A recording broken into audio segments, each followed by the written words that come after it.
আমরা এখন অর্জুনপুর আমরা সবাই ক্লাবের মধ্যে ঠাকুর দেখতে যাচ্ছিলাম। তখন দেখতে পাচ্ছি চারিদিকে বাঁশের তৈরি বিভিন্ন ধরনের কারুকার্যে একটা ঠাকুর তৈরি হয়েছে, মানে ঠাকুর না, প্যান্ডেল তৈরি হয়েছে। তো দেখতেই পাচ্ছেন আপনারা, সুন্দর একটা বাঁশের ভেলা দিয়ে একটা ঘুরছে বাঁশ, এবং সামনে একটা চাঁদের একটা দৃশ্য দেখানো হয়েছে এখানে, এবং অপূর্ব সৌন্দর্য হয়েছে। চারিদিকটা দেখলে বুঝতে পারবেন বিভিন্ন জায়গায় একটা একটা আলাদা অ্যাটমসফিয়ার তৈরি হয়েছে। তো এটা একটা স্পেশাল থিম, যেই থিমটা দিয়ে বোঝাতে চাইছি যে একটা রিফ্লেকশান, সেই রিফ্লেকশানটা দেখার জন্য ঠাকুর দেখার জন্য তো অগণিত মানুষের ভিড়, এবং আজকে থেকেই ভিড়ে ঠেলাঠেলি হয়ে মানুষ ঠাকুর দেখছে। এবং পাশেই দেখতে পাচ্ছেন বিভিন্ন মানুষ ফোনের ক্যামেরা জ্বালিয়ে ফটো তুলছে। তারপর আরও ভিড়, যখন গেটের মুখের কাছটা আমরা যখন ঢুকছি, গেটের মুখের কাছটা দেখতে পাচ্ছি যে আরও ভিড় আছে, এবং লাস্টে আমরা ঠাকুরের দর্শন পেলাম। এবং তবুও আমি পিছন দিকটা বারবার তাকাচ্ছি, কারণ ঠাকুরের থেকে প্যান্ডেলের যে কারুকার্য সেটা আরও সৌন্দর্যভাবে প্রকাশ পেয়েছে।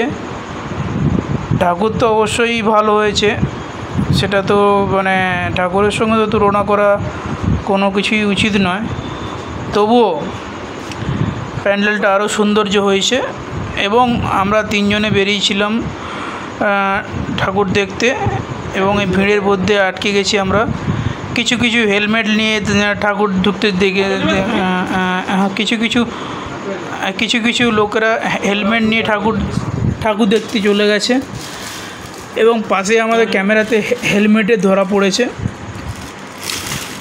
এবার তারপরে এই যে ঠাকুর দেখতে পাচ্ছেন আপনারা, কাছে চলে এসেছি আমরা, সঙ্গে দেখতে পাচ্ছি ঠাকুরের দৃশ্য, এবং 10 হাত দিয়ে 2 হাত দিয়ে মহিষাসুর মর্দিনীকে করছে।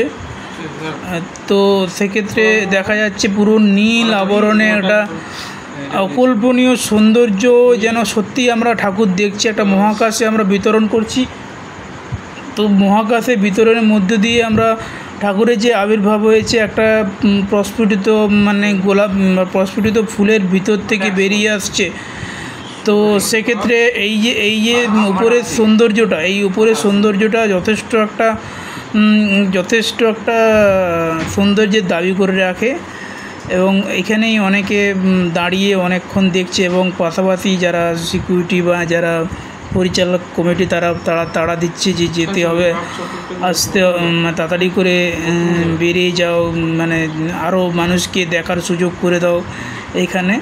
তো সেক্ষেত্রে এরকমভাবে আমাদের ঠাকুর দেখা কমপ্লিট হলো, এবং আমরা এখান থেকে বেরিয়ে গেলাম।